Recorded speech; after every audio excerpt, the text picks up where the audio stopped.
महाराष्ट्राचे मुख्यमंत्री असतील, जे कुठेही असतील, त्यांनी आमचं हे मत ऐकायचं आहे। आज आपण ही विस्टा न्यूज मार्फत आपण फक्त ही एकच खाण बघत आहोत, पण हे एकच खाण नसून अनेक या ठिकाणी 5 ते 6 खाणे आहेत।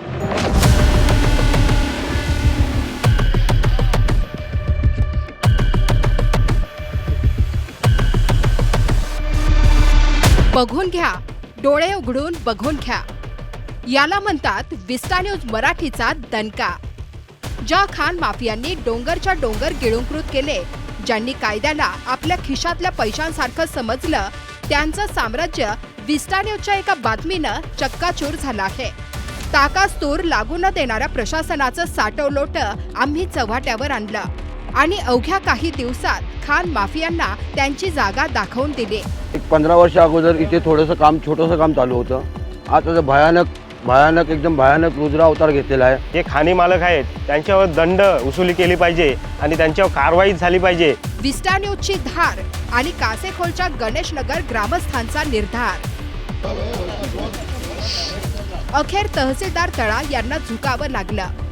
मंडळ अधिकारी खाडे आणि तलाठी नागरे यांनी धावत जाऊन शरणप्पा बडगेर, शिवराय बडगेर आणि महेश चव्हाण यांच्या त्या पापाच्या खाणींना कायमचं सील ठोकलं आहे। हा तर फक्त ट्रेलर आहे, पिक्चर अजून बाकी आहे। ह्या जामादगडीच्या मालकांकडे सूचना देऊन, तहसीलदारांकडे किंवा प्रांत ऑफिसकडे सूचना देऊन सुद्धा ते तात्पुरत्या टायमापुरते इथे येऊन त्याचे काय हे पंचनामा करून जातात आणि त्याच्यानंतर ते वापस सुरुवात करतात आणि वरून ते सांगतात की आम्ही सांगितल्यानंतर ते सुद्धा ऐकत नाही आहेत। म्हणजे याचा अर्थ यांच्या पाठीशी कोणतरी मोठा माणूस उभा आहे। ज्यांनी निसर्गाचा लचका तोडला त्यांना आता पळता भुई थोडी होणार। अल्पवयीन वारसांचे गळे कापायचे, खोट्या सह्या करून भूमातेच्या काळजावर ओरखडे ओढायचे, रात्रीच्या अंधारात डंपर पळवून स्वतःच्या तिजोऱ्या भरणारं हे टोळकं आता विस्टा न्यूजच्या जाळ्यात अडकलंय।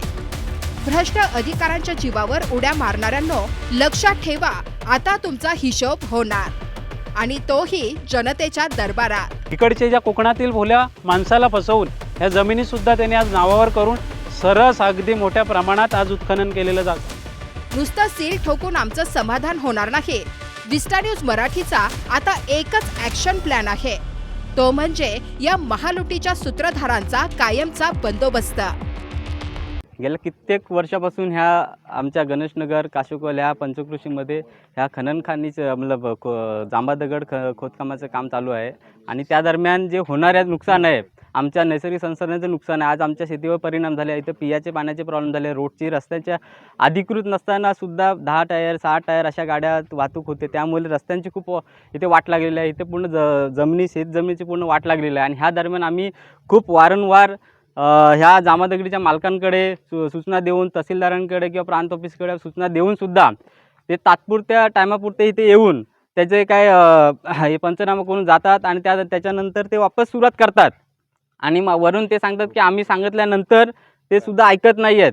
म्हणजे याचा अर्थ यांच्या पाठीशी कोणतरी मोठा माणूस उभा आहे असं इथं दिसून येतं आहे। कारण का जर आम्ही एवढ्या गेल्या कित्येक 10-15 वर्षापासून जर एखाद्या गोष्टीचा हे करतोय, वाटचाल करतोय आणि तिथं सांगतोय की हा आम्हाला असं त्रास होतोय आणि ते त्रास होत असताना सुद्धा जर ती तिकडून वरून दखल घेत जात नसेल, तर याचा अर्थ कोणतरी पाठीशी खूप मोठ्या माणसाचा हात आहे असं आम्हाला दिसून येतं। जर असं असेल तर माननीय मुख्यमंत्री मोदयांना एकच विनंती आहे, जर असं असेल तर तुम्ही स्वतः वैयक्तिक लेवलला ह्या गोष्टीची दखल घेऊन आम्हाला या पंचकृषीच्या ग्रामस्थांना काय तो निर्णय द्यावा। अदरवाईज जर तुम्ही पण जर असा जर हे करत असेल तर आम्ही पूर्ण इथे इशारा खूप मोठा आंदोलनाचा इशारा देतो। जर तसं नसेल तर त्या आंदोलनात तुम्हाला पण सामोरं जाईल। या खाणीतून काम करताना जी उडणारी धूळ आहे ती आजूबाजूच्या झाडांवर जाऊन बसते, त्याच्यामुळं मोहर सुकून जातो, फळधारणा अत्यंत कमी झालेली आहे, शेतकऱ्यांचे नुकसान होत आहे। त्याच्यामुळे ही खाण पूर्णपणे बंद झाली पाहिजे। तसेच या खाणीतून निघणारा वेस्टेज म्हणजे माती ही शेतीत वाहून जाते आमच्या, त्यामुळे शेतीतून पीक घेणं आम्हाला मुश्किल झाले। तसेच नदीचे पात्र आमचे दूषित झालेले आहेत, त्याला जबाबदार कोण आहे? नमस्कार। सर्वप्रथम जो हा सर्व काही चाललेला आहे, हा जो खाणींचा उत्खनन हे जे मायनिंग चाललेलं आहे, हे पूर्णपणे इथे बंद पाडावं अशीच आमची ग्रामस्थांची विनंती आहे प्रशासनाला आणि त्याची आज दखल घेण्यासाठी प्रशासन इथे उभं आहे, त्यासाठी सर्वप्रथम सर्वांचे धन्यवाद। दुसरी गोष्ट, जो आमचा आता रवी सरांनी म्हटल्याप्रमाणे निसर्गाचा जो ऱ्हास होत आहे, रस्त्यांचा जो पूर्णपणे खड्डे पडले गेले आहेत, अजून जी धूळ या कामातून जी उडते ती आमच्या ग्रामस्थांच्या किंवा वयस्कर लोक आहेत, लहान मुलांच्या नाकातोंडात जाऊन त्यांना श्वसनाचा पण प्रॉब्लेम होत आहे. त्यासाठी ही खाण पूर्णपणे बंद करण्यात यावी हीच माझी विनंती. एवढ्या वर्षापासून प्रयत्न करत आहे, त्याची कोणीही दखल आतापर्यंत घेतलेली नाही. पण आज विस्टा न्यूज माध्यमातून तहसीलदारांना आम्ही लेटर देऊन आलो. त्याच्यानंतर आज इथे तहसीलदार किंवा प्रांत इथे आलेले आहेत बघण्यासाठी की बाबा कुठपर्यंत किती नुकसान झालेलं आहे निसर्गाचं. तर हे मला वाटतं तात्काळ हे बंद पाडण्यात यावं. आजपासूनच पूर्ण हे बंद करून ह्या पूर्ण खाणी बुजवण्यात याव्या हीच आमची विनंती आहे. नमस्कार. हे जे खाणीचं प्रकरण चाललं आहे आणि हे पूर्णतः बंद झालं पाहिजे. आमच्या काशीकोल ग्रामस्थातर्फे आम्ही मागणी केली होती की हे भरपूर लोकांना त्रास होतो आहे. जी म्हातारी लोक आहेत त्यांना आजार होत आहेत, श्वसनाचा आजार होत आहेत, ते असे हे पूर्णतः बंद झालं पाहिजे. आमची ग्रामस्थांची मागणी आहे की ह्या जे खाणी मालक आहेत त्यांच्यावर दंड वसुली केली पाहिजे आणि त्यांच्यावर कारवाई झाली पाहिजे. आमच्या ग्रामस्थांना एवढा त्रास होतो आहे, रस्ते खराब झालेले आहेत, पाणी भेटत नाही ह्याच्या माध्यमातून, ह्याच्यामुळे असे बरेचसे प्रश्न आहेत. आमच्या वाहतुकीचा प्रश्न आहे. जर एक गाडी आली, मोठ्या मोठ्या गाड्या येतात त्यांच्या 4 6 7 चाकाच्या, तर आमची एक गाडी छोटीशी रिक्षा जायला जागा नाही राहत आहे त्यांच्यामुळे.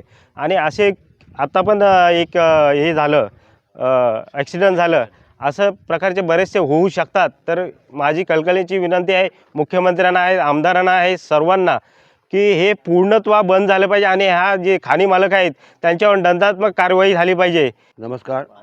प्रथम मी विस्टा न्यूज आणि तहसील प्रांत कार्यालय यांच्या आभार मानून थोडीशी आमच्या समस्या मांडतो.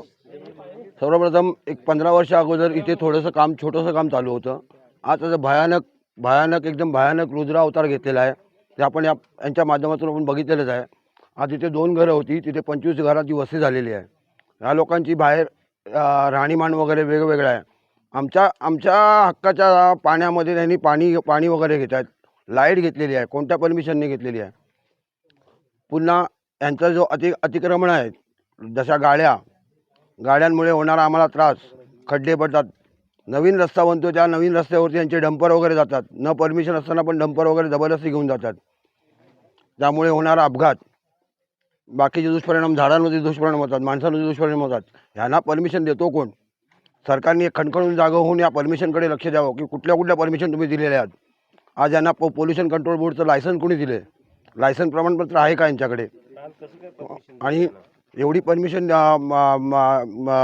त्यांची क्षमता नसताना पण एवढं उत्खननाचं परमिशन दिली कुणी? ह्याच्या मागे कुणाचा हात आहे? कुणाचा यांना आधार आहे? त्यामुळे मला प्रशासनाला एवढंच प्रश्न विचारायचा आहे की हा जो आमच्या इकडे भयानक रुद्र अवतार घेतलेला खाणीचं उत्खनन आहे ते त्वरित बंद करावं आणि जे सील करताय ते परमनंटली सील करून यांच्यावर व्यवस्थित कारवाई करून पूर्णपणे हा खाण बंद करावी, एवढी नम्रतेची विनंती.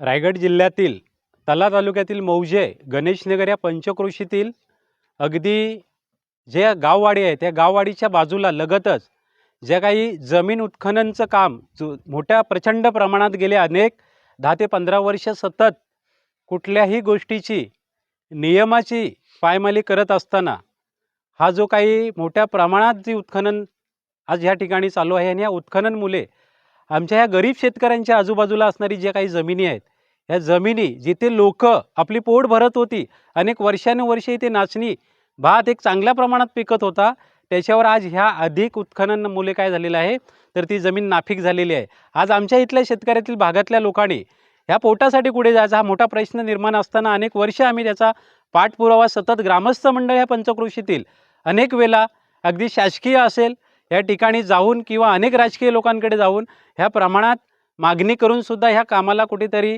अजूनपर्यंत बंदी घालण्यात आलेली नाही आहे. आणि ह्या उत्खननमुळे अनेक जे प्रचंड आमच्या लोकांना नुकसान सहन करावं लागत आहे. ह्या नुकसानापोटी अनेक आमच्या गावातील असणारा जो पाण्याचा ज्या पद्धतीने नैसर्गिक साधन संपत्तीचा जो साठा होता या साठ्यावर कुठेतरी फार मोठ्या प्रमाणात हानी झालेली आहे. आणि साठा म्हटला तर अनेक वर्षानुवर्षी ह्या निसर्गाने आपल्याला दिलेली नैसर्गिक साधने जमीन, हवा, पाणी असेल, ह्या माध्यमातून ज्या मुख्य घटक आहे जमीन, ह्याच्यावर जे अतिक्रमण ह्या अनेक बाहेरील लोकांनी येऊन केलेलं आहे आणि येथील ज्या शेतकऱ्यांची ज्या पद्धतीने परिस्थिती निर्माण झालेली आहे त्यासाठी जबाबदार आज हे इथले खाणी मालक असतील, यांना वारंवार सांगूनसुद्धा त्यांनी लोकांच्या फसवणुकीच्या माध्यमातून ह्या जमिनीसुद्धा त्यांच्या नाही आहेत हे आम्ही आज स्पष्टपणे सांगण्याचा प्रयत्न करत आहोत. एखादा जो शेतकरी इथे आमचा असेल, बिचारे ज्यांना इकडचे ज्या कोकणातील भोल्या माणसाला फसवून ह्या जमिनीसुद्धा त्यांनी आज नावावर करून सरस अगदी मोठ्या प्रमाणात आज उत्खनन केलेलं करण्यात येत आहे आणि या उत्खननमुळे अनेक जड वाहतूक अशा प्रमाणात प्रचंड चाललेली आहे. हा रागरोष आमचा असताना शासकीयच्या माध्यमातून कुठलीही इथे त्या पद्धतीने दखल घेतलेली दिसून येत नाही आहे. आम्ही अनेक वेळा गेले 15 वर्ष सतत या कोऱ्यांच्या पाठी आणि उत्खनन जांबा प्रकार हा मोठ्या प्रमाणात इथे दिसून येत आहे आणि ह्या दिसून येणाऱ्या जांबा प्रकरणात आमच्या आजूबाजूचे जे समस्त ग्रामस्थ मंडळ असतील याच्यामध्ये अनेक लोकसंख्येच्या वस्तीने 15 ते 20 हजार लोकसंख्येची ही गावं जी इथे वसलेली आहेत यांच्यावर प्रचंड पाण्याचा आज दुष्परिणाम झालेला आहे. आज ह्या खाण्यांमुळे तो प्रमाण घडलेला आहे. दूषित हवेमुळे ह्याच्यातून जे उत्खनन करण्यात आलेलं आहे, भले आपण म्हणत आहात त्यांच्या नियमानुसार आज आपण पोल्युशन कंट्रोल बोर्डच्या मान्यतानुसार बघितलं ती जे काही तुम्हाला लागू असणारे नियम इथं कुठल्याही पद्धतीने आपण सांगायला गेले तर फॉलो केले जात नाही आहेत. आज सदर इथल्या एकही उत्खनन मालकांकडे पॉलिसी कंट्रोल बोर्डचा कुठल्याही नियमाचा कुठलाही असं काही पत्र नाही आहे. आज आपण शासकीय आणि प्रांत अधिकाऱ्यांकडून पत्र काढून हा काम सरस केला जात आहे साहेब. आणि आम्हाला एवढंच रागरोष आहे की येणाऱ्या जड वाहतुकीच्या प्रमाणामुळे जी काही रस्ते असतील या रस्त्यांची दुरवस्था अशा प्रमाणात झालेली आहे. मध्यंतर आता गेले 10 दिवसापूर्वी अगदी लोकांच्या ज्या स्थानिक जी लोक पोटासाठी मुंबईकडे गेलेली आहेत, ज्या आपल्या गावपणासाठी जी गावाकडे येतात आणि गावाकडे आल्यानंतर जो आनंद साजरा करायला जातात त्या आनंदामध्ये आज ह्या कोऱ्यांमुळे आणि ह्या जड वाहतुकीमुळे गेल्या 3 दिवसापूर्वी आमच्या इकडे फार मोठा अपघात झाला आणि ह्या अपघातामध्ये अगदी त्या ऑन द स्पॉट एखाद्या माणसाचं निधन झालेलं आहे आणि त्याच्यामध्ये 7 ते 8 अशी लोकं आहेत तिकडची. त्या लोकांना आज कोणाचा पाय गमवावा लागलेला आहे, कोणाचा हात गेलेला आहे. अशी गंभीर परिस्थिती या खाणींमुळे जी निर्माण झालेली आहे त्याचा रागरोष म्हणून आम्हाला इथे अगदी सन्माननीय महाराष्ट्राचे मुख्यमंत्री असतील, जे कुठेही असतील, त्यांनी आमचं हे मत ऐकायचं आहे की जे काही या कोकणामध्ये आपण जो राजकीय डाव असेल किंवा त्या पद्धतीने आपण ह्या उत्खननला जो काही पाठबळ कोण देण्याचं जर काम करत असेल तर ते आपण मोडीत काढलं पाहिजे आणि शासनाने याची जबर दखल घेऊन ह्या येणाऱ्या 10 ते 15 दिवसात या कोरींचं काम अक्षरशः अगदी लास्टपर्यंत बंद केलं पाहिजे. ही आमची समस्त इथल्या पंचक्रोशीतील ग्रामस्थ मंडळाची विनंती असेल. आणि जर आपण ह्या मागणीला जर पाठीपुढे करत असताना दिसत असाल गेले 10 वर्षाप्रमाणे तर इकडचा प्रत्येक शेतकरी जागा होईल, असा कोप निर्माण करेल. या कोपामुळे ह्या सरकारला सुद्धा त्याला सामोरं जावं लागेल. एवढीच मी माझी विनंती करील आणि समस्त ग्रामस्थ मंडळाला एक सांगू इच्छितील की आपण इथले रहिवासी आहोत, आपण स्थानिक आहोत. कुठल्याही गोष्टीला पाठीशी न घालता आपण जोमाने इथे ज्या आपल्यावर कारवाई व्हायच्या असतील त्या होऊ द्यात, ज्या कोणी व्यक्तींना इथे यायचे असेल ते होऊ द्यात, पण आपलं अस्तित्व मात्र टिकवण्यासाठी आपल्याला प्रत्येक माणसाला इथे हजर राहून कुठल्याही परिस्थितीत इथल्या लोकांना त्यांच्या गावी परत पाठवून द्यायचं आहे. जर ते म्हणत असेल इथं रोजगार उपलब्ध होतो आहे, रोजगार उपलब्ध होत आहे, बऱ्याचशा गोष्टी आपल्याला पूस लावून सांगितल्या जातील, पण कुठल्याही गोष्टीचा रोजगार आपल्याला इथं उपलब्ध अजिबात नाही आहेत. फक्त बाहेरचा परप्रांतीय इथे येऊन पोट भरतोय आणि एकही व्यक्ती आपल्याला इथं कुठल्याही माध्यमातून रोजगार करताना दिसत नाही आहे. उलट आमच्या नैसर्गिक साधनांची हानी झालेली आहे. म्हणून मी इथे सदरील जे काही तलाठी, तहसीलदार, अगदी मंडळ अधिकारी असतील यांना विनंती असेल की हे काम ताबडतोब आपण थांबवावेत. तुम्ही पाहत आहात विस्टा न्यूज मराठी.